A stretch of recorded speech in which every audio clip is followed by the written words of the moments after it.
Nervingas jau šiandien, direktoriau? Per tas dešas krepšinį ėmiau žiūrėti. Ir rungtynės žiūriu, ir rezultatus seku. Ir plaukus raunus. Bijau, kad nervus tuo reikės pasigydyti. Po Manto Kalniečio traumos buvau ramus ir laimingas.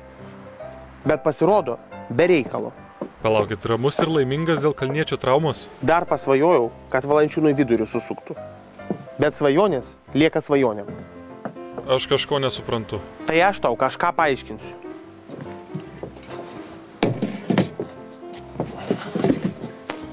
Tie krepšininkai reklamuoja konkurentų dešas. Kažkokias mėsinės dešas. Matai, užtat ir meldžiuosi, kad tik Lietuvos rinktinė pralaimėtų. Ir dar kuo didesnių skirtumų. Nes tada taip išeitų, kad tas dešelės su mėsa valgo tik tokie lūzeriai, kaip ir krepšininkai reklamai.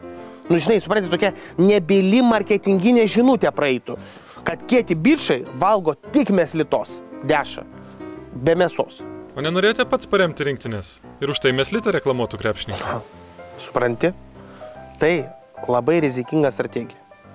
Gerai, jeigu rinktinė laimės. Tai o kas, jeigu pralaimės? Nu, tu įsivaizduok, pralaiminėja ten minus 20 taškų.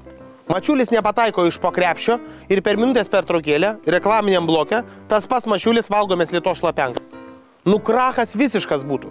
Meslita nebuvo, nėra ir niekada nebus siejama su bet kokiu pralaimėjimu. Tiesą sakant, ieškau sportininkų apskritai, kurie būtų tokia, absoliuti, visiška garantija, jog laimės ten kokias nors varžybas. Bet tokių sportininkų pas mus yra tik tai vienas. Ir ta pati Anglija iš baseino neišlipa. Rūta Meilutytė? Na, jie tikrai laimi viską. Nu, bet palauk. Bet ašgi čia negaliu leisti, kad meslitos dešas reklamuotų kažkokią tai emigrantį. Čiagi jau stop, čiagi jau prasideda tam tikras vertybių klausimas. Kokių vertybių?